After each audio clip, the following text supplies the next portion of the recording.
नमस्कार। आज भारत की संसद में वित्त मंत्री निर्मला सीतारमण ने मोदी टू सरकार का आखिरी बजट पेश किया 2023-24 के लिए, और ये तकरीबन 45.03 लाख करोड़ का बजट था। रक्षा क्षेत्र की बात करें या आयकर दाताओं की बात करें, रक्षा क्षेत्र में भी इन्होंने बजट में बढ़ोतरी करी है और इसके साथ ही साथ आयकर दाताओं को भी बड़ी छूट प्रदान करी है, क्योंकि अब 7 लाख रुपए तक नहीं देना पड़ेगा किसी को किसी प्रकार का टैक्स। अभी तक इसकी सीमा 5 लाख थी। उसके साथ ही साथ कॉमन रिटर्न फॉर्म भी उन्होंने एक नया इशू किया है कि उसके साथ लोगों को इनकम टैक्स भरने में आसानी होगी। अब हम आपको विस्तार से बताते हैं कि भारत सरकार ने किस क्षेत्र में कितने करोड़ का बजट रखा है और किस प्रकार से कहां इतना बड़ा पैसा 45.03 लाख करोड़ रुपए भारत सरकार करने वाली है।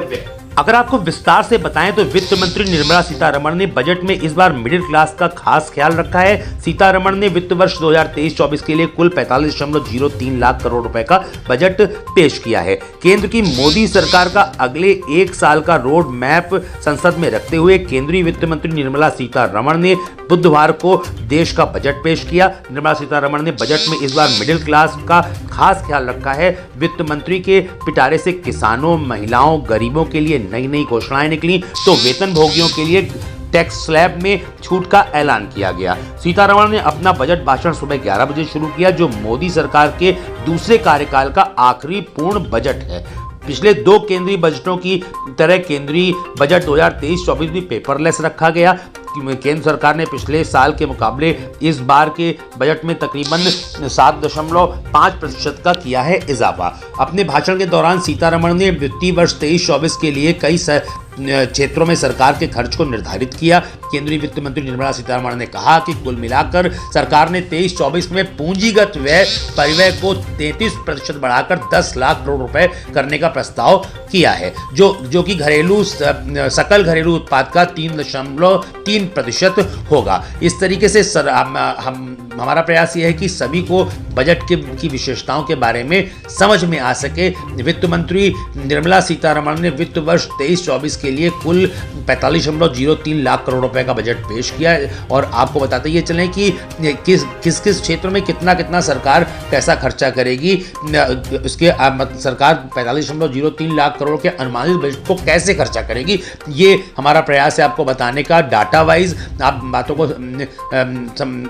समझने का प्रयास करें। 23-24 के लिए अनुमानित बजट 45.03 लाख करोड़ रुपए, परिवहन पर खर्च जिसमें से करेगी सरकार 5.17 लाख करोड़ रुपए, डिफेंस सेक्टर पर 4.32 लाख करोड़ रुपए, प्रमुख सब्सिडी 3.74 लाख करोड़ रुपए, राज्यों को वित्तीय सहायता 3.24 लाख करोड़ रुपए, पेंशन 2.34 लाख करोड़ रुपए, ग्रामीण विकास में 2.38 लाख करोड़ रुपए, आयकर में 1.94 लाख करोड़ रुपए, गृह विभाग में 1.34 लाख करोड़ रुपए, शिक्षा में 1.12 लाख करोड़ रुपए, ऊर्जा सेक्टर की बात करें करीब 95,000 करोड़ रुपए दिए गए हैं, आईटी और दूरसंचार में 93,000 करोड़ रुपए दिए गए हैं, स्वास्थ्य में 89,000 करोड़ रुपए दिए गए हैं, कृषि में 84,000 करोड़ रुपए दिए गए हैं, शहरी विकास को 76,000 करोड़ रुपए दिए गए हैं, संघ राज्य क्षेत्रों को 61,000 करोड़ रुपए की राशि